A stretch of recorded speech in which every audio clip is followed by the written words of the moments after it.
አርሰናል ግን ስራውን ሰርቶ ወጥቷል። አስፈላጊው ውድ 3 ነጥብ አሳክቷል። እውነተኛ የሻምፒዮንነት ፎርሙላው የገባው ቡድን መሆኑን ዳግም ትናንትና ከደቡብ ለንደን አሳይቷል። በተከታታይ ጨዋታዎች ኢብሪች የዜን ወንበር ከማሞቅ የዘለለ ሚና ያልሰጠው አርቴታ ዛሬም እንደ ራይስ፣ ማጋሊስ፣ ሳሊባ፣ ኦዴጋርድ፣ ሳካ፣ ዙቢሜንዲ፣ ሊያንድሮ ትሮሳርድ፣ ዮከሬስ፣ ራያ፣ ቲምበር ከመሳሰሉ የማይተኩ ኮከቦቹ ጋር ተጽዕኖ በተለየ መንገድ ውጤታማ አማራጭ ስብስቡን ተጠቅሞ የቤት ስራውን በፈተናዎች መካከልም በአግባቡ እየተወጣ ይገኛል።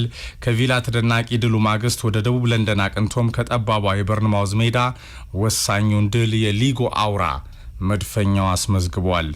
በሱፐር ሳተርዴይ ትናንትና ማለት ነው በሌላ ጨዋታ የሩበን አሞሪም ሄድ መለስ ዩናይትድ ላይ በሳምንቱ አጋማሽ የመነጨቀው ወልቭስ ትናንትና ደግሞ ዌስትሃም ላይ ተንደርድሯል። ምስጋና ለዩናይትድ ይግባና ኦልድ ትራፎርድ 1 ነጥብ ወስዶ የተነቃቃው ውራው ወልቭስ ዌስትሃምን በሞኒሊክ 3-0 አሸንፎ የውድድር ዓመቱ ከተጀመረ ለመጀመሪያ ጊዜ 20 ሳምንት ሙሉ ታግሶ አሸንፏል። ወልቭስ በዩናይትድ ተነቃቅቶ በዩናይትድ መንጭቆ ትናንትና ደግሞ አኮብኩቧል መዶሻው ዌስትሃም ላይ። አሰልጣኝ ኑኖ ስፕሪቶ የበለጠ ጫና ውስጥ የገቡበት ውጤት ነው። በሌላ ጨዋታ ቪላ ፎረስትን 3-1 ረቷል። የኤምሬ ቪላም ከሰሜን ለንደን ከደረሰበት መብረቃዊ ጥቃት ፈጥኖ አገግሟል። ብራይተንም በርንሌን 2-0 ረቷል። በሱፐር ሰንዴይ ዛሬ የአሰልጣኝ ቀበኛው ቼልሲ በኢታድ የጋርዲዮላ ሲቲን ምሽት 2 ሰዓት ተኩል ላይ ይገጥማል። ከዛ በፊት በተለየ መንገድ እንግዲህ 9 ሰዓት ተኩል ላይ ማንቸስተር ዩናይትድም በላንክሻየር ዮርክሻየር ደርቢ ከሊድስ ዩናይትድ የሚኖረው ፍጥጫ በጉጉት ይጠበቃል። 10 ዓመት እዚህ ሞላኝ፣ አይዟችሁ፣ ቃል ልግባላችሁ፣ እናንተ ፈልጋችሁ አልፈለጋችሁ አንድ ቀን እለቃለሁ። የሚያስቀናችሁ ይመስለኛል ደሞዜ ከፍተኛ በመሆኑ ገና 1 ዓመት ቀሪ ውላለኝ። አውቃለሁ እንደተሰለቻችን 10 ዓመት እዚህ ሞልቶኛል፣ እለቅላችኋለሁ በቅርቡ፣ ያኔ ሰላም ታገኛላችሁ ሲል የሲቲው አለቃ ፔፕ ጋርዲዮላ ከቼልሲው ጨዋታ በፊት አነጋጋሪ አስተያየት ከሚዲያዎች ጋር በነበረው መፋጠጥ ሰጥቷል። ከሰንደርላንድ ነጥብ መጣል በኋላ ሲቲ ዛሬ በተለይ በሱፐር ሰንዴይ በኢታድ ከሚስተር ቼልሲ የሚኖረው ጨዋታ ይጠበቃል። ቼልሲ የአሰልጣኞች ቀበኛው ሁሉ አማረሽ የቼልሲ ስርዝ ድልዝ ከማሬስካ ማግስትስ እንዴት የሚለው በብዙዎች ይጠበቃል። ቼልሲ የበለመላቸው የሚገኙ አሰልጣኞች ጭምር እውነት ቼልሲ ሊያራምዱ ይችላሉ የሚለው ራሱን የቻለ ጥያቄ ነው። ሮማንን የከዳ በብሪጅ እንደ ይሁዳ ይቆጠራል። የቼልሲ የጡት አባት ናቸው። ሩሲያ ቢሊዮነር ሮማን አብራሞቪች ሰውየው ከለቀቁ በኋላ ተገፍተው ቼልሲ ቆሌ ርቆታል፣ ቀልቡ ተገፏል። ኃያሉ ሰው ሰር አሌክስ ፈርጉሰን ከለቀቁ በኋላ ማንቸስተር ዩናይትድ እንደዚሁ እንደ ታሪኩ ውሎ ማደር ከተሳነው 13 ዓመታት ተሻግሯል። በቼልሲና በዩናይትድ መካከል የነበረ የቀደመ ገናናነት ዳግም ሊመለስ አልቻለም። የዩናይትድ በጣም የባሰ ነው። የቼልሲም እንደዚሁ በሌላ ቀለምና በሌላ ቅኝት ከትራዲሽኑ ወጥቶ ከፍ ያለ ውጤት ቀውስ ላይ ይገኛል። የአሰልጣኞች ቀበኛው ቼልሲ ዛሬስ ከማንቸስተር ሲቲ የሚለውን አብረን የምንመለከት ይሆናል። አብይ ጉዳያችን እናደርገዋለን። አርሰናል ዳግም የቤት ስራውን ሰርቶ ወጥቷል።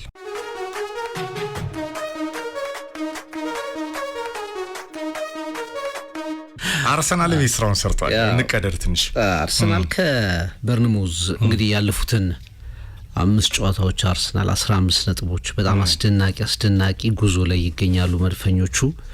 ምናልባትም ከ23 ዓመት በኋላ የኢንቪንሲብልስ ታሪክ ሊደመደም የሚችልበት ጊዜ እየመጣ እንደሆነ በርካቶች 23ኛው ዓመት ተይዟል እንዲያምኑ የሚያደርግ በጣም ጥሩ አቋም ላይ በውጤት ጥሩ በሆኑበትም ጥሩ ባልሆኑበትም የጨዋታ እንቅስቃሴ ላይ ሲያሸንፉ ተመልክተናል። አስቶን ቪላን 4-1 ባሸነፉበት ጨዋታ ዴክላን ራይስ አልነበረም፣ ተመለሰ። ሚኬል አርቴታ እንደውም ጉልበቱ እስከ መጨረሻው አብጦ ነበር። እስከ መጨረሻው ደቂቃ ድረስ ለማሰለፍም ላለማሰለፍም ደህና ነህ እያልኩ ደጋግሜ ጠይቀው ነበር። እሱ ግን በጣም ኤክስትራ ማይሎችን ሂዶ በጨዋታው መድረስ እንዳለበት ለአርሰናል የሆነ ነገር ማድረግ እንዳለበት ስላመነ ተሰልፎ ገባና ያው ቁማሩ ሰርቷል። ዴክላን ራይስ 2 ጎሎችን አስቆጥሯል። አርሰናል ማድሪድ ላይ እነዛን 2 ወሳኝ ጎሎች ማድሪድን ያፈራረሱትን ቅጣት ምት ጎሎች እናስታውሳለን። እነሱን 2 ጎል በአርሰናል አስቆጥሯል። ግን በፕሪሚየር ሊጉ የመጀመሪያ ብሬሱ ነው የመጀመሪያ 2 ጎሎቹ ናቸው ኤፍሬም። እና ትናንትና የእንግሊዛዊ 26 ዓመት የአርሰናል አማካይ ጎልቶ የወጣበት ቀን ነበር ማለት ይቻላል። እሱ ባልነበረበት ሰዓት እንደ ማጋሌሽ አይነት ኮከቦች ዙቢሜንዲ፣ ጋብሪኤል ጄሱስ ስለ ትሮሳርድ ስናወራ ነበር። እሱ ተመልሶ ደግሞ እንደገና ሴንተር ስቴጁን ወስዶ ተመለከት ነው። በ375 የክለብ ጨዋታው ለሁለተኛ ጊዜ 2 ጎሎች ማስቆጠሩ ነው። ሁለቱንም በአርሰናል ላይ ያደረገውና ትናንት ዴክላን ራይስ በ96 ደቂቃ ውስጥ በጣም ጎልተው ከታዩ አርሰናል የመጀመሪያው አጋማሽ ላይ ትንሽ አሁንም በአስቶን ቪላውም ጨዋታ በዚህም ጨዋታ ላይ የመጀመሪያው አጋማሽ ላይ ጥሩ አልነበረም። እንደውም ጋብሪኤል ማጋሌሽ ስህተቷ ከፈቀደ በኋላ ወዲያውኑ ራሱ ያጋጥማል ሪያክት አረጋም። አንዳንዴ እንዲህ አይነት ነገሮች ያጋጥማሉ። አንዳንዴ ተጫዋቾች ያጠፉና በዛኛው ኢንድ ደግሞ ሄደው እንዲያካክሱ ይሆናሉ። ማጋሌሽ ወዲያው 16 ደቂቃ ውስጥ አርሰናልና በርንሞዝ 1-1 ሲሆኑ የሁለቱም ጎሎች ባለቤት ጋብሪኤል ማጋሌሽ ነበር። ግን አርሰናል እንደ ቡድን የመጀመሪያው አጋማሽ እንቅስቃሴ ላይ በጣም የስሎ ስታርት ነበረው። በተደጋጋሚ ኳሶችን ይሰጥ ነበር። ከፊት የሚያደርጋቸው እንቅስቃሴዎች በሙሉ በበርንሞዝ የመከላከል ክፍተት ውስጥ በመከላከል ሂደት ውስጥ ይመክኑ ነበር። የአርሰናል የማጥቃት ክፍተት ነበር። ይሄ ቡድን ብዙ ጎል የተቆጠረበት ቡድን ነው። በ4 ቡድኖች 4 ጎል አስተናግዷል። ኤፍሬም በ4 ጨዋታዎች ወደ 16 ጎሎችን አስተናግዷል እና ትንሽ የመጀመሪያው አጋማሽ ላይ አርሰናል ጎሎችን ሊያስቆጥር ይችላል የሚል እድል ነበር። ግን ያ ሳይሆን ቀረ። ቀስ በቀስ እኔ ዘንድሮ አርሰናል ላይ የምመለከተው ነገር ቡድኑ ፓኒክ አያደርግ። ተቆጠረ ጎል በራሱ ላይ ተቆጠረ። ሙከራዎቹ ብዙ ጥሩ አልሆኑም፣ ግን በቃ እያደገ ይመጣል። ነገሮችን መፍትሄ ሲሰጥ ትመለከታለህ። በዚህ እንቅስቃሴ ሂደት ውስጥ ደግሞ እንግዲህ ከዌስትሃም 100 ሚሊዮን ፓውንድ ብቻ ከፍለው አምጥተውት ግድ የለም ለዌስትሃሞች ሌላ ምን ከፍለው ብር ገንዘብ መኖር አለበት እስከ ማለት የደረሱለት በግልጋሎቱ ዴክላን ራይስ ዋናው ሰው ነበር። 2 ጎሎች አስቆጠረ፣ 3-1። በኋላ ላይ እንደዚሁ አርሰናል 1 ጎል አስተናገደ። ያን ያህል ነርቨስ የሆነ መከላከል አልነበረም። ወደ መጨረሻ ግን በጣም አስፈላጊ የምትለውን 3 ነጥብ ወስዷል። አምና ይሄ ቡድን የአንዶኒ ኢራኦላ ቡድን እዚህ ቪታሊቲ ስታዲየም ላይ 2-0 ነበር አርሰናል ነው ያሸነፈው። ወደ ኤሚሬትስ መጥቶ እንደዚሁ 3 ነጥብ ወስዶበት ነበር። 2-1 በሆነው ድል 6 ነጥብ የነጠቀው ቡድን ነበር። ዘንድሮ አርሰናል የትኛውንም አይነት ተጋጣሚ 3 ነጥብ በምንም አይነት ሲቹዌሽን እየወሰደ እዚህ ደርሷል። እንደገና መልሶ ጫናውን ለማንቸስተር ሲቲ ሰጥቷልና የስኳዱን ዴብዝ የተመለከትንበት ቡካዮ ሳካ ቤንች ነበር። እንደገና ትሮሳርድ ሌአንድሮ ትሮሳርድ ቤንች ላይ ነበር። ማርቲኔልና ኑኖ ማዱኬን የተጠቀመው ከቪክተር ኮሬሽ ጋር። ወደ መሀል ሜዳ ዴክላን ራይስ መመለሱን ተከትሎ ሜሪኖ እንደገና ወደ ቤንች ወርዷል። ስቲል የካላፊዮሪ ግልጋሎት የለም። በግራ መስመር ሄንካፔ ነው እየተጠቀመ ያለው። ቤንቹንና የሚገባውን ተጫዋች ስትመለከት ስቲል አርሰናል ያለውን የስኳድ ጥልቀት በደንብ ትረዳበታለህና የዴክላን ራይስ የጨዋታ ብቃት የአርሰናል 3 ነጥቦችን ይዞ መውጣት ከሜዳ ውጭም ከሜዳ በሜዳው ላይ በሚያደርጋቸው እንቅስቃሴዎች ላይ እና አሁን ይሄንን ሪትም የመቀጠል ጉዳይ ነው። በጥር ወር ወደ 9 ጨዋታዎች ያደርጋል ኤፍሬም። የቻምፒየንስ ሊግ ጨዋታዎች አሉት፣ የኤፍኤ ካፕ፣ የካርሊን ካፕ፣ እንደገና የፕሪሚየር ሊግ ጨዋታዎች አሉት። ይሄ ቡድን ማኔጅ ማድረግ ይችላል። በዚህ ስኳር ጥልቀት እነዚህን ጨዋታዎች ሁሉ መወጣት ይችላልና በቪታሊቲም መድፈኞቹ እጅ አልሰጡም፣ ግስጋሴያቸውን ቀጥለዋል። የቤት ስራውን ነው ለእኔ የሰራው ፍቅር በደንብ አሳይመንቱን። አርሰናል ታርጌት አለው፣ ትልቅ አላማ አለው። አላማው 22 ዓመታት የዘለቀው የፕሪሚየር ሊግ ዋንጫን ማሸነፍ ነው። በአጋጣሚ አይደለም የሚያሸንፈው። በጣም በተሰራ ቡድን ዓለምን በተለያየ ቅኝት እያሳየ ነው። ሁሉንም ጨዋታ ህብረት ትርኢት አርጋ አታሸንፍም አይደለም። ይሄ ሰርከስ ኢትዮጵያ አርጋ አታሸንፍም። ዋንጫ የሚያሸንፉ ቡድኖች ምን አይነት ቀለም እንዳላቸው ደጋግመን ያነሳነው ሀሳብ ነው ፍቅር። በተለያየ ቅኝት የሚቃኙ ትልቅ የኮምፒቲቲቭ ባህሪ ያላቸው ኮከቦችን የያዙ ሊደሮች አሏቸው፣ ኮከቦች ያሏቸው። ከዛ ውጭም ደግሞ ጌሞቹን ማኔጅ የሚያደርጉባቸው መንገዶች በጣም ይለያያሉ። ከደቡብ ለንደን በቪታሊቲ የቀድሞዋ ሃይቡሪ ኮፒ ፔስት ብለው ስቴዲየሟ ጠባብ ነች። የትኛውን ቡድን ይቸገራል አዌይ ማች ላይ በርንማውዝን ሲገጥም በጣም አስቸጋሪ ከሚባሉ ሜዳዎች መካከል አንዱ ነው። በርንማውዝ ጥሩ ቡድን ነው ከወጣቱ አሰልጣኝ ኤሪያውላ ጋር። ከአርሰናል በነበረው ጨዋታ አርሰናል ትናንትናም ዴብዙን አሳይቷል፣ የሱፐርስታሮቹን ተጽዕኖ አሳይቷል። ራይስ ሲመለስ ምን ማድረግ እንደሚችል አሳይቷል።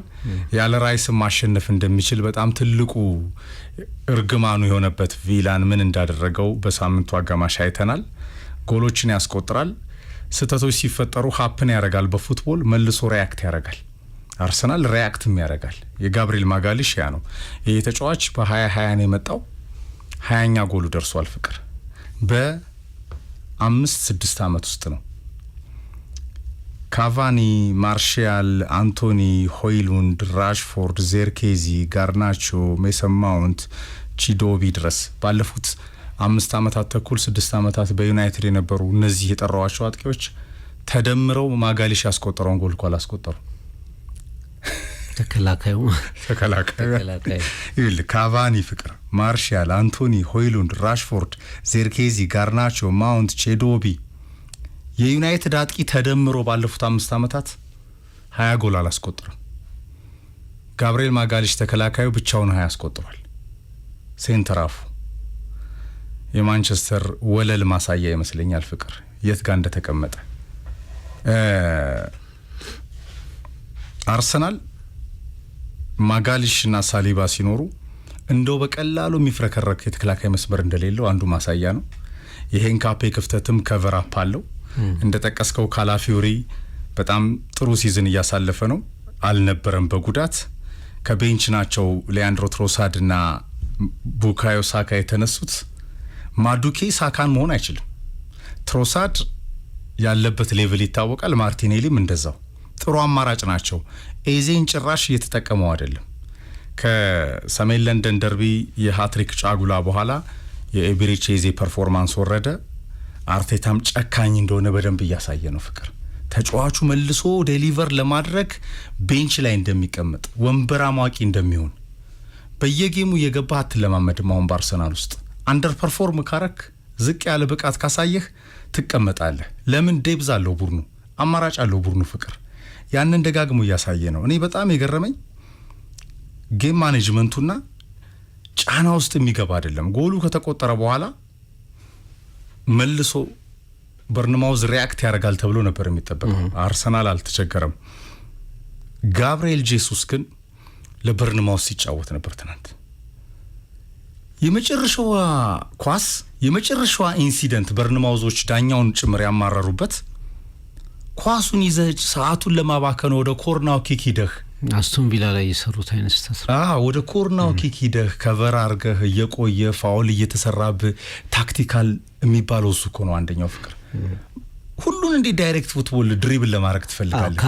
ካንተ ጎል የማግባት ፍላጎት በላይ የቡድኑ አጠቃላይ ውጤት አስፈላጊ ነው። ታንኪዩ የቡድኑ መስዋዕትነት፣ ቡድኑ አላማው ትልቅ ነው። ፍቅር ጋብሪኤል ጄሱስ 12 ወር ተኝቶ መጥቶ ጎል አስቆጠረኩ። ነገም ያገባልኩ። በዚህ አይነት ጉጉት የሚረዳ አይነት ተጫዋች መሆን የለበትም። አንድ ዮኬሬስ የኦዴጋርድ የንስር አይን ኳሊቲ የሚገርም ነው። ፍቅር እንዴት አይነት ኳሶችን ነው የሰጠው። የማዱኬ ድሪብል ውጤታም አልነበረም። የመጀመሪያው ጎል የሱ ነች። አንዱ የሁለት አጋጣሚዎች ላይ ቡካዮ ሳካ ግን ስንዴቃን የፈጀበት ያን ኳስ አሲስት ለማድረግ እንዴት ከኦዴጋርድ ጋር እንደሚናበቡ ራይስን በየትኛው ቅኝት ነው ያዩት። እንደገና የመጀመሪያው ሃይ ቦል ሲጣል በሎንግ ቦል ማለት ነው በፍጹም ጋብሪኤል ጄሱስ ሊሸርፍልህ አይችልም። ዮኬሬስ ግን ያንን ሲያደርግ ነበረ። በጎሎቹ ላይ ሚና ነበረው። በበርንማውዝ ተከላካዮች መረበሽና ሙቭመንት ላይ ቪክቶር ዮኬሬስ ጎል ባያስቆጥርም ትናንትናም ለሚጠራጠሩት ያንን አሳይቷል። ትናንት አሁን ለምሳሌ ራይስ የመጀመሪያውን ጎል ሲያስቆጥር አድማጮቻችን በደንብ ማየት ይችላሉ። ማይነስ ኳሱ ሲደረግ የራይስ የመጀመሪያ ጎል እንደዚሁ ማይነስ ኦዴጋርድ ነው እሱን ፓስ ሲደረግ ከዮኬሬስ ጋር 3 የበርንማውዝ ተከላካዮች ነበሩ። ቀድሟቸው ሸርፎ ራይስ ብቻውን ነው ኳሱ ያገኘው። ሁለተኛውም ኳስ ተመሳሳይ ነው። ራይስ ያስቆጠረበት ሞር ኢዚ ነው። ሁለተኛው ስፔስ ነበረው። የበርንማውዝ ሴንተር ባኮች ከቪክቶር ዮኬሬስ ጋር ነበሩ ማየት ይቻላል። እና ይሄ ከሜዳ ውጭ ኦፍ ዘ ቦል ያለው እንቅስቃሴ ኮንትሪቢዩሽን በየትኛውም ተጫዋች እኔ ከሃቨርትስም ሜሪኖም ጄሱስም ቢገቡ በነምበር 9ነት በሐሰተኛ 9 ቁጥርነት ብታስገባቸውም በምንም መንገድ የኮሬሽ ሚና መያዝ የሚችል አይመስለኝም። ራሱ ቡካዮ ሳካም ተናግሯል ኤፍሬም አርሰናል እንዲህ አይነት አጥቂ ኖሮት ተመልክቼ አላውቅም ብሏል። አሁን እኛ ቀጥታ አጥቂ ስትል 97 ጎል አስቆጥሯል የሚል ስቶሪ ተናግረህለት ስትመጣ በየሳምንቱ ጎል እንዲያስቆጥር ኤክስፔክት አድርጋለሁ። መረቡን እንዲዳስስ ነው በደንብ ትፈልጋለህ። ግን አሁን አርሰናል አንድ የሚደርሱትን ኳሶች አርሰናልና ጨዋታ ከግምት እናስገባለን። ሁለተኛ ደግሞ የተጫዋቹን ኮንትሪቢዩሽን ለመለካት ከኳስ ውጭ ያለውን እንቅስቃሴም ማየት ግድ የሚሆን ይመስለኛል። የአርሰናል ላይ አሁን የምናየው ኤፍሬም የሜዳ ላይ መሪዎቹ መብዛት አሁን ጨዋታው ላይ ተው ከሆነ ኦዴጋርድ ሲናገር ድምጹ ከፍ አድርጎ ሲናገር አትመለከተው። ኦዴጋርድ በእግሮቹ ነው የሚናገረው። ኦፍ ኮርስ ይሄን ነው የሚያደርገው። ኮንሲስተንትሊ ከመጣበት ጊዜ ጀምሮ ኦዴጋርድ በእግሮቹ ነው የሚናገረው። ባለፉት 3 ጨዋታዎች ያንን የአርሰናል ካፒቴን በአእምሮ በእግሮቹ የሚናገረውን ካፒቴን እየተመለከትን ይመስለኛል። ግን ቡድኑ ሁል ጊዜ ደግሞ የሆነ አግሬሲቭ የሆነ ልክ ለምሳሌ ጎል ራሱ ላይ ሲያስቆጥር እንዴት እንደተበሳጨ ተመልከተው። ማጋሌሽ ወዲያውኑ የሆነች ቅጣት የምትገኘች ሊደርሺፕ ኳሊቲ እኮ ነው። የሚመቱትን አናገረ ሄደ ከሚቀበሉ ተጫዋቾች ቦክስ ውስጥ ከገቡ የአርሰናል ተጫዋቾች ጋር ሲነጋገር ትመለከተዋለህ። ጎሉን ደግሞ በአጋጣሚ እንደዚሁ አገባው። የሆነ የመምራት ኳሊቲ እንዳለው ትመለከታለህ። ዴክላን ራይስ ጎሉ ከተቆጠረበት ሰዓት ጀምሮ የአርሰናል ጎል ራሱ ላይ በማጋሌሽ ሰት ከተቆጠረበት ሰዓት ጀምሮ ራሱ ማጋሌሽን እንዲረጋጋ ከማድረግ ጀምሮ ጎሎቹን በማስቆጠር ሙሉ የጨዋታ ደቂቃው ላይ የተጎዳ ተጫዋች እኮ አይመስልም ዴክላን ራይስ። እና አንዱ ተጫዋች ሲደክም የሚደክሙ ተጫዋቾች አሉ። አሁን ቡካዮ ሳካ ስቲል ለመተካት ከባዱ ተጫዋች ነው፣ ግን የምናውቀው ቡካዮ ሳካ አይደለም። ግን የቡካዮ ሳካ ክፍተቶች ይሸፈናሉ። ዮኮሬሽ የተጠበቀው ዮኮሬሽ አይደለም፣ ጎል አግቢው ዮኮሬሽ አይደለም። ግን ዮኮሬሽ በመኖሩ ምክንያት አርሰናል ያጣቸው ነጥቦች የሉም፣ ያገኛቸው ነጥቦች ይበዛሉ። በሆነ ምክንያት ስፔሶቹ ይሸፈናሉ። የቪክተር ዮኮሬሽ ጎል ያለ ማስቆጠር በሆኑ ጎል አስቆጣሪዎች ይሸፈናል። ስቲል ግን የአርሰናል ቀዳሚ ጎል አስቆጣሪ ነው ትሮሳርድ። ዮኮሬሽ 5 ጎል አላቸው። ትናንት 2 ጎል ያስቆጠረው ዴክላን ራይስ 4 ጎል አለው። ብዙ አንድ ስፔሲፊክ ጎል አስቆጣሪ ከፍ ብሎ የመጣ ጎል አስቆጣሪ በአርሰናል ውስጥ አትመለከትም። ዙቢሜንዲ በጣም ከባድ ጥንካሬ ያለው ኮከብ ነው። ግን ይሄ ሰከንድ ቦሎች ላይ የመሳሰሉት ላይ ደግሞ ክፍተት አለበት። የእሱን ክፍተት የሚሸፍኑ ተጫዋቾች አሉ። መስመር ላይ በሜክሺፍት የምታጫወታቸው እንደ ሂንካፕ አይነት ተጫዋቾች አማራጭ ናቸው። ሲገቡ የሚፈጥሩ ስህተት የሚታከምበት መንገድ አለው እና ይሄ ኮሌክቲቭሊ የአንዱን ስህተት አንዱ የሚሸፍንበት በአንዱ ጨዋታ ላይ ምናልባት የማጥቃት መስመር ተጫዋቾች ከፍ ካሉ ሌላኛው ጨዋታ ላይ ተከላካይ መስመር፣ ሌላኛው ጨዋታ ላይ አማካዮች ብቅ እያሉ የመጡበት ሁኔታ አለ። አሁን በዚህ ጥር ወር ላይ አርሰናል 2 የቻምፒየንስ ሊግ ጨዋታዎች አሉት። 6ቱን ስላሸነፈ ቀሪዎቹ ጨዋታዎች ያን ያህል አሳሳቢዎች አይደሉም። እነማን ሊጠቀም እንደምትችል መገመት ይችላል። ካለው ዴብስ ኤዜ አይነት ተጫዋቾች እዚህ ላይ እንደገና ይመለከታቸዋል። ተመልሰዋል፣ ሰርተዋል፣ አልሰሩም የሚለውን እንደገና እንዲህ አይነት ጨዋታዎች ላይ ይመለከታቸዋል። የ4 የፕሪሚየር ሊግ ጨዋታዎች አሉት። እንዲሁም 1 የኤፍኤ ካፕ ከፖርትስመስ እንዲሁም ደግሞ የካርሊንግ ካፕ ከቼልሲ ጋር ፈርስት ሌጉ ከቼልሲ ጋር በጥር ወር ነው የሚደረጉት። በእነዚህ ጨዋታ አማራጮች ላይ ሊጠቀማቸው የሚችሉ ተጫዋቾች እንዳሉ በደንብ መረዳት ትችላለህ። አርሰናል ጥሩ ትራክ ላይ ነው ያለው። ስቲል ቡድኑ ሙሉ ለሙሉ ይሄ ዶሚናንት 90 ደቂቃዎችን በቃ አስጨንቆ የሚጫወት ነው ባትለው እንኳ በዚህ ሲዝን ከእያንዳንዱ ጨዋታ የሚያስፈልገውን 3 ነጥብ ግን እንዴትም ይወስዳል፣ እንዴትም አድርጎ ይወስዳል። ያ በጣም ትልቅ የሻምፒዮንነት ካራክተር ትልቅ ጠባይ ይመስለኛል። ምናልባት የመጀመሪያው ዋንጫ ካርሊንግ ካፕ ነው የሚሆነው። ቀድሞ የሚመጣው አይደል ዋንጫ ድል ለየትኛውም ክለብ ቀድሞ ፍጻሜው የሚከናወነው የካርሊንግ ካፕ ነው። ይሄ ቡድን እንደውም የካርሊንግ ካፑን ዋንጫ አንስቶ የሆነ መነቃቃት የሆነ ነገር መቅመስ ቢጀምር ብለው የሚያስቡ ሰዎች አሉ። ኤፍሬም የፕሪሚየር ሊጉን የኤፍኤ ካፑን የቻምፒየንስ ሊግ ትልልቅ ምሽቶችን እንደገና ለመጀመር መነቃቂያ ሆነዋል ብለው የሚያስቡ አሉና አርሰናል በብዙ ነገሩ ትልቅ ጉዞ ላይ ይገኛል። ዋናው ጉዳይ ግን ሚኬል አርቴታም እንደተናገረው 4-5 ወራት ይቀራሉ። ከሆነው እስካሁን ካስመዘገብከው ስኬት ባልተናነሰ የሚመጣውን የምትደመድምበት ነው ወሳኝ እየሆነ የሚቀጥለው። የሚመጣውን የምታሸንፍበት መንገድ ነው ወሳኝ እየሆነ የሆነውን እያመሰገንን የወደፊቱን ግን ማሰብ አለብን ብሏል። እንደውም አንድ ቃል ተጠቅሟል፣ ሌትስ ብሬክ ኢት። ይሄንን አርሰናል እየደረሰ የመሸነፍ እየደረሰ ዋንጫውን ያለ መውሰድ ከርስ እንስበረው የሚል ነገር ጋዜጣዊ መግለጫው ላይ ተናግሯል። እንግዲህ መድፈኞቹ በጥሩ ትራክ ላይ ናቸው። መልሰው ዋንጫውን ለሲቲና ለአስቶን ቪላ ሰጥተዋል። የጫናውን ዋንጫ ማለት ነው። አዎ ከአጀማመር በጣም ጥሩ ሲሆን አጨራረስም የበለጠ በራስ መተማመን የሚዘልቅ ነው የሚሆነው። አርሰናልን የመሰለ የለም ሲባል ከ20 የፕሪሚየር ሊግ ጨዋታዎች 15ቱን አሸንፈዋል። ፍቅር 3 ናቸው ያወጣው፣ 2 ነው የተሸነፈው። 40 አግብቷል፣ 14 ነው የተቆጠረበት። 26 ንጹህ ጎል አለው፣ 48 ነጥብ አለው። ይሄ በጣም ፐርፌክት አጀማመር ነው። 2 ጊዜ ብቻ ነው የተሸነፈው። የቪላን ጨዋታ ሲሸነፍ የመጨረሻው 95 ደቂቃ ጨዋታውን ወስዷል 1 ነጥብ ለመውሰድ። የሊቨርፑልን ጨዋታ ሲሸነፍ ራያ ያማረራት የሳቦዝ ላይ ቅጣትና የሳቦዝ ላይን ኳሊቲ ነው የምታየው እና የአርቴታ ጌም ማኔጅመንት የአንፊልድ ፍራቻ። በቪላውም ጨዋታ ላይ እንደዚሁ የሊቨርፑል ጨዋታ ላይ ተመሳሳይ አቻዎቹን ስታይ ሰንደርላንድ ሜዳው ላይ ተሸንፎ የሚያውቅ ቡድን አይደለም። ከመጣ አንስቶ ማንንም በዛ ሜዳ ላይ ነጥብ እያስጣለ ነው። አርሰናል ያን ጨዋታም ጌሙን ለመውሰድ የሜሬኖን የመጨረሻ ያቺ ድራማቲክ ኳስ ማስታወስ በቂ ነው። ማሸነፍ ይችልበት ነበር አቻ ከወጣ በኋላ ማለት ነው። እንደገና ከሲቲ የነበረው ጨዋታ አርቴታ የነበረው ጌም ማኔጅመንት ከኤዜ ያቺ በጣም ተደናቂ ኳስ ጋር ማርቲኔሊ ወደ ድሮ ሲቀይር ሲቲ ባሱን አቆሞ እንዴት እንደተጫወተ ዶሚናንስ በውጤት አልተቀየረም ነበር። አቻ የወጣባቸውን ጨዋታዎች እንኳን ስናስታውስ በእያንዳንዱ ጌም ላይ አርሰናል ሲበልጥ ያለውን ፐርፎርማንስ ማስታወስ በቂ ነው። ሲቸገር በምን አይነት ከለር እንደሚያሸንፍ የታወቀ ነው። ዲፌንሱ አለርት ነው። በጣም በብዙ ጨዋታዎች ላይ ክሊንሺት ያለው ነው። በቻምፒየንስ ሊግ ስፖርት ነምበር 1 ነው። በእንግሊዝ ስፖርት ነምበር 1 ነው። ፍቅር የቡድኑ ቴምፖና የሻምፒዮንነት ሜንታሊቲ ከፍ ያለ ነው። ጉዳቶች ሲያጋጥሙ ዴብዙ እየረዳው ነው።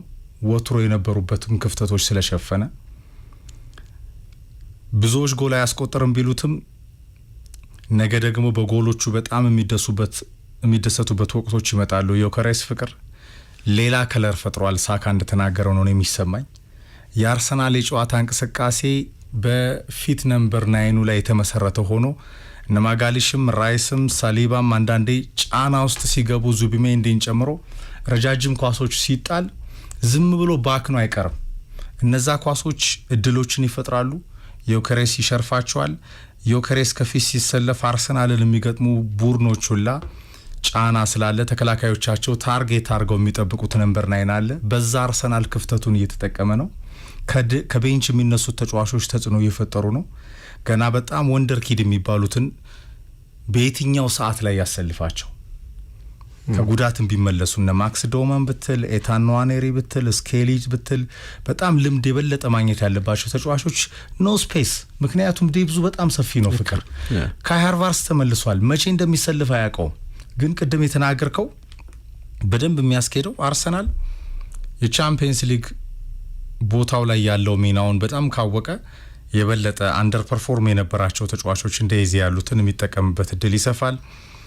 ዋንጫዎች በ4 ትሮፊ ላይ ያለ ፍቅር የሊጉ መሪ ነው። የቻምፒየንስ ሊግ የምድቡ መሪ ነው። የኤኤፍኤል ወደ ፋይናል ለማቅናት ያለበት ቦታ ይታወቃል። በኤፍኤ ካፕም እንደዚሁ ወደፊት ያቀናል ተብሎ የሚጠበቀው የመጀመሪያው ተገማሽ ቡድን ነው። ቪላ፣ ማንቸስተር ሲቲ የተሻለ አርሰናልን ይፎካከራሉ የሚባሉ ቡድኖች በአርሰናል ቀለም አይደሉም። ይሄንን ደግሞ በሰመረ ደረጃ የመጨረስ ትልቁ አሳይመንት የአርቴታ ነው። ያንን ካላደረክ በዚህ ወርቃማ ጉዞ ሁላ በዚህ እንደ ፌራሪ ነርተህ አጨራረስ መቼም የቤቢ ፊያት አይሆንም እኮ። አርሰናል እንደዛው ነው ያውቃል። ግን የአሁኑ ቡድን ይለያል፣ ለኔ ይለያል። ምናልባት ካነሳቸው እንደው የተወሰኑ ብቻ ጨምረን ለማጠናቀቅ በዘንድሮ ቡድኑ ከሜዳ ውጭ ያለው ሜንታሊቲ በጣም በጣም ጠንካራ የአርሰናል ፔሽንስ ጎል ሲመራም ይሄ በጣም ብስለት ያለው ቡድን የመሆኑ ነገር በደንብ እየታየ ነው። ይሄ ምንድነው ጨዋታ ላይ ፓኒክ አያደርግም። ይሄ አንድ ስቴፕ ከፍ ያለ አርሰናልን ዘንድሮ የተመለከትን ይመስለኛል። ሁለተኛው በጣም የአርሰናል ሚድፊልዱ የተቀየረው ሚድፊልድ ዙቢሜንዲ የመጣበት ራይስ አሁን ኦዴጋርድ አንዳንዴ ሜሪኖን ትተካበታለህ፣ አንዳንዴ ኤዜን ታስገባበታለህ። ራይስና ዙቢሜንዲን ይዘህ እኔ ፕሪሚየር ሊጉ ላይ ካሉት ሚድፊልዶች በጣም የተሻለው ሚድፊልድ እየሆነ መጥቷል ብዬ አስባለሁ። ኤፍሬም የሚስተካከለው በጣም ድንቅ ኳስ ጨዋታውን ኮንትሮል የሚያደርግ ትራንዚሽኖችን በደንብ የሚቆጣጠር በጣም ጥሩ አማካይ አርሰናል ይዟል ብለን ማሰብ እንችላለን። የመከላከሉ ላይ ቅድም እንዳነሳ ነው ሳሊባና ጋብሪኤል ካሉ አሁን ቦርንማውዝ በጣም አስቸጋሪ ከሚባሉ የፕሬሲንግ ቲሞች መካከል አንዱ ነው። እውነት ለመናገር አደገኛዋ ኳስ የተገኘችው በጋብሪኤል ስጦታ ነው። ከዛ ውጪ ቦርንማውዞች ያን ያህል እንደ ማጥቃት ኳሊቲያቸው ብዙ እኮ ጎል የሚያስቆጥር ቡድን ነው። ሁለተኛው ጎል ላይ ብቻ ነው ሚና የነበራቸው ይገባበታል እንጂ ቦርንማውዝ የማጥቃት ኳሊቲ የፕሬሲንግ ኳሊቲው በጣም ጥሩ ቡድን ነበር። ያንን በዛች ጠባብ ስታዲየም ላይ ተቋቁመ የተረጋጋ መከላከልም ተመልክተናል። አርሰናል ላይ በተደጋጋሚ የምናነሳው ሌላው ችግር የክሊኒካል መሆን የመጨረስ ችግር ነበር። ባለፉት 2 ጨዋታዎች 7 ጎሎችን አስቆጥረዋል። ሴት ፒሶቹ አንድ ነው ኤፍሬም። ኦፕን ፕሌዮችን በኦፕን ፕሌይ ጎሎችን የማስቆጠር አቅም እየጨመረ መጥቷል። ነገሮችን እያስተካከሉ ነው። ክፍተቶችን እየደፈኑ መጥተዋል።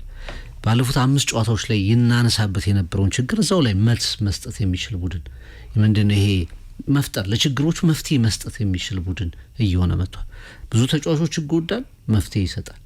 ጎል ማስቆጠር አነሰ፣ የኦፕን ፕሌይ ጎል መፍትሄ መስጠት ቻለ።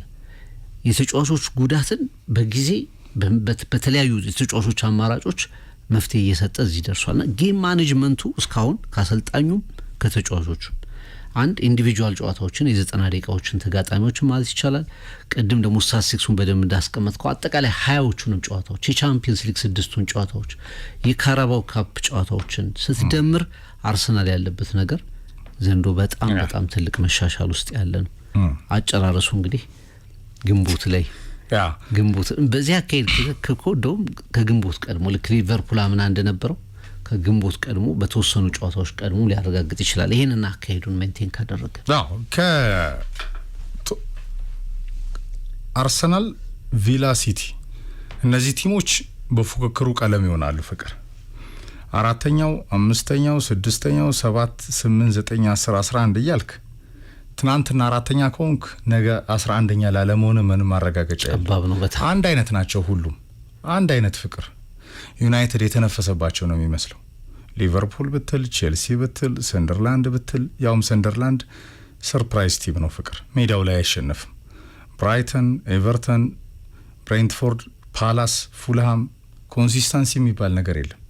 ኒውካስል 14ኛ ነው ያለው ፍቅር። ያላቸው ነጥብ በጣም ተቀራራቢ ነው። 26 26 27 27 27 ከዛ 30 እኮ ነው። 33 ያለው ሊቨርፑል ነው። 4ኛም ትሆናለህ 14ኛም ትሆናለህ፣ ምንም ችግር የለም። እንደ አሞሪም ዲስኩራም ካልሆንክ በስተቀር በአራተኝነቱ ለቶፕ 4 ቅርብ ነን እያልክ ራስህን ካልሸወድክ በስተቀር ዩናይትድ ባለው ፐርፎርማንስ ቅርብ ላምናው ላጠናቀቀው ደረጃ ነው። ለ15ኛ እኮ ዛሬ በዮርክሻየር ላንክሻየር ደርቢ 9 ሰዓት ተኩል ላይ ከኤላንድ ሮድ በጣም የሚጠበቅ ጨዋታ ነው ፍቅር። ትልቅ ስቶሪ ያለው በዚህ በሮዝ ደርቢ ላንክሻየር ዮርክሻየር የማይዋደዱት ባላንጣዎች ናቸው። ከእንግሊዝ እግር ኳስ ስርዓት አልበኝነት ጋር በጣም የሚወቀሱት ናቸው። ሊድስ ሜዳው ላይ ምን ያህል አስቸጋሪ እንደሆነ ብቻ ሳይሆን ካንፊልድ ምን ማምጣት እንደሚችልም አሳይቷል። ዩናይትድ ያለበት ይታወቃል። ወልቭስ ተነቃቃ ትናንትና እኮ በዩናይትድ መነጨቀ።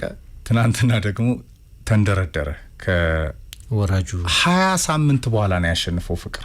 ከ252 ቀናት በኋላ ካምና አንስቶ ወልቭስ የነበረበት ቦታና አንዳንዴ ስቶሪዎች ሊቀየሩ ይችላሉ። ወልቭስ በሂሳብ ስሌት ደረጃ አልወረደም እንጂ ነሐሴ ውድድር የጀመረ ቡድን ጥር ገብቶ በ3 ነጥብ አቆየ። የመጀመሪያ 3 ነጥብ ነው። አሁን 6 ገብቷል። ዩናይትድ ነው 3ም ያደረሰለት እኮ በ2 ነጥብ ነው እኮ 6 ወር የቆየው።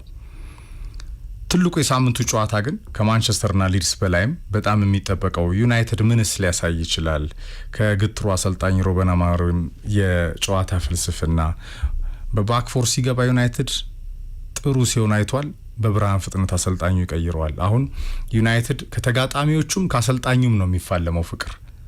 ራሱ አሞሪም የራሱን ጠላት እየሆነ ነው። ለማባረር ራሱን እየሰራ ነው።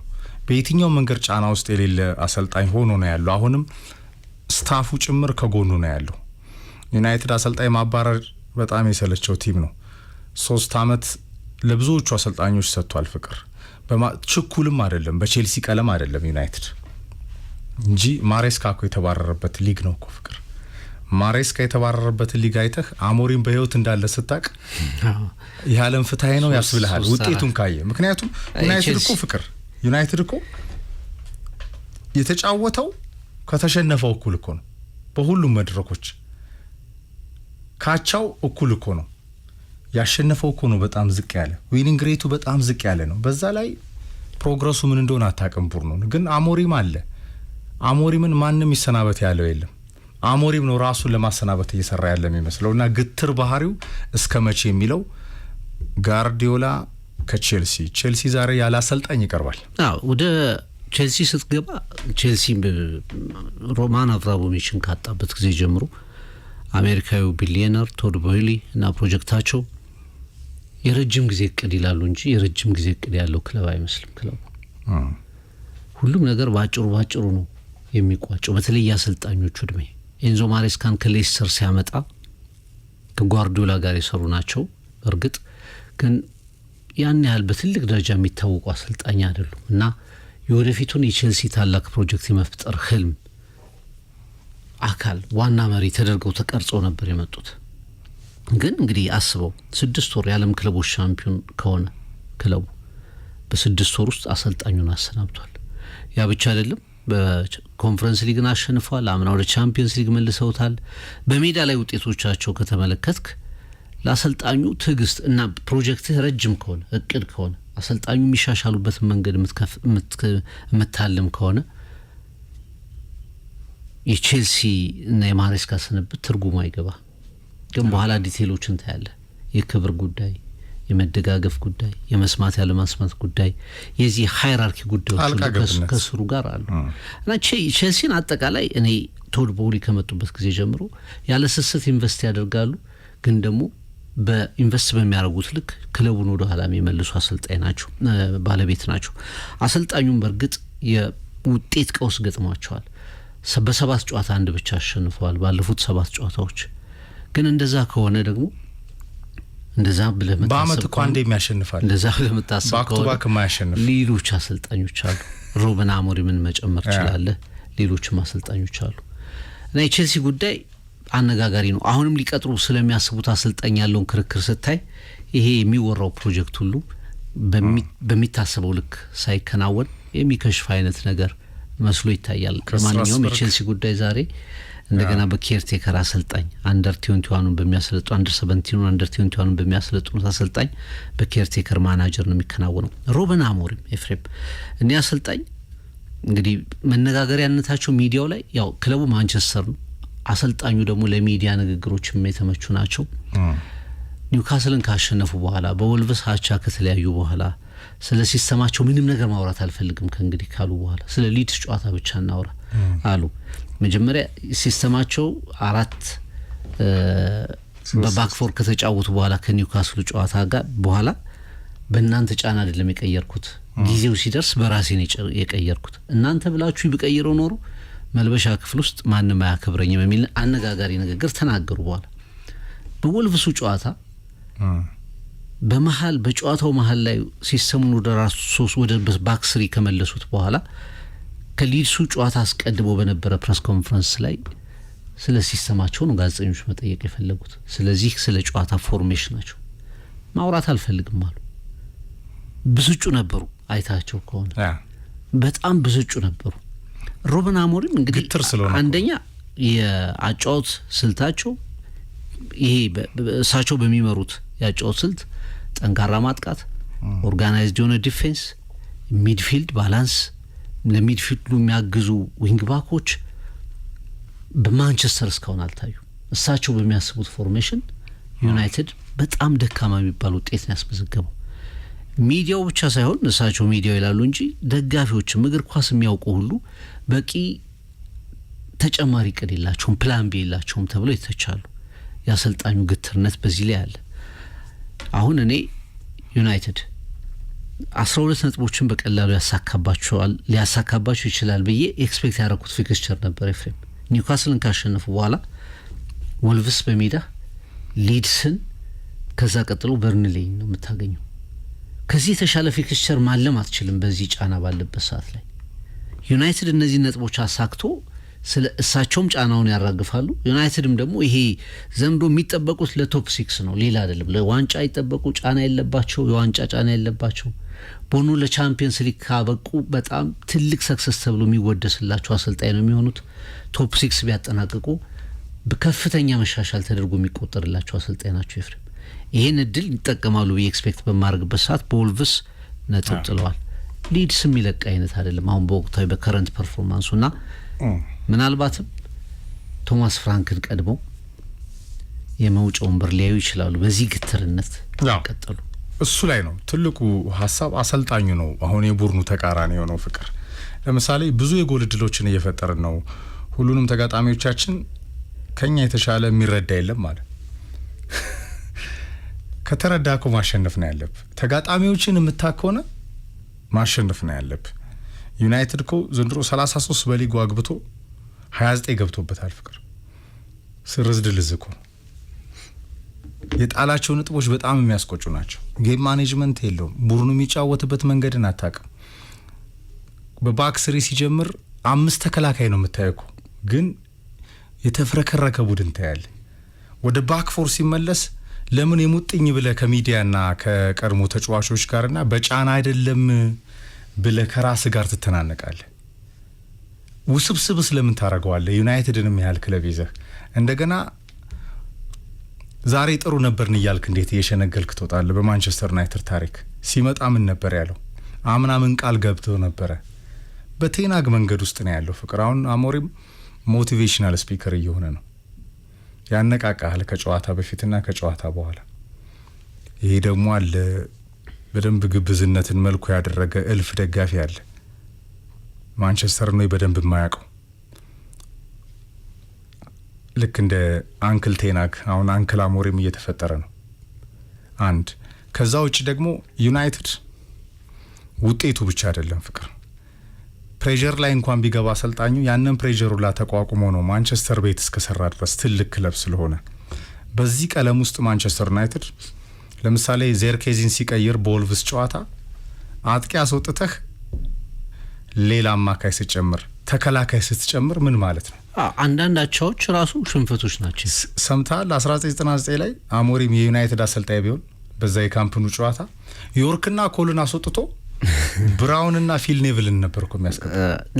ኢማጂን አንዳንድ ጨዋታዎች ዩናይትድ አድቬንቸርና ፍቅር ፓሽንና ትራዲሽንን አስበው አንዳንድ ጨዋታዎች የሽንፈት ተከላካይ ተጨምራለህ። ኦልድ ትራፎርድ የወልቭስ የሽንፈት ያህል ነው። የዌስትሃም ጨዋታ መጨረሻ ላይ የተቆጠረበት ኦልሞስት የሽንፈት ያህል ነው። የኤቨርተን ሽንፈት ነበር የበለጠ የሽንፈት ያህል ነው።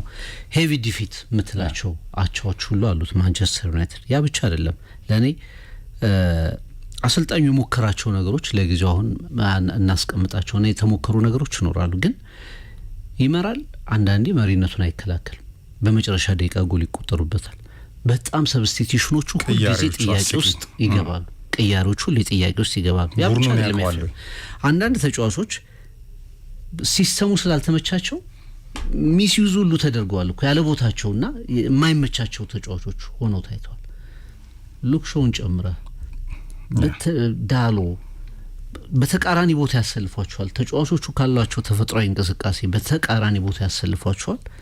የሚገባቸውን አይሰጡም። ሚድፊልዱ የማንቸስተር ዩናይትድ ደካማው ፓርት ነው። ያንን ፕሮቴክት የሚያደርግ አሰላለፍ አይመርጡም። ይህን ሁሉ ይዘው አሞሪም ከማንቸስተር ጋር እስከ መጨረሻ ይቀጥላሉ። የሊድሱ ጨዋታ በውጤት የማይቀየር ከሆነ ሌላ ሲቹዌሽን ውስጥ ይገባሉ። ባይዜ አሞሪም ወጣ ዩናይትድ እንደዚሁ ነው የሚቀጥለው ፍቅር። አሞሪም በዚህ ውጤት መቆየት የለበትም ነው እንጂ ጥያቄው።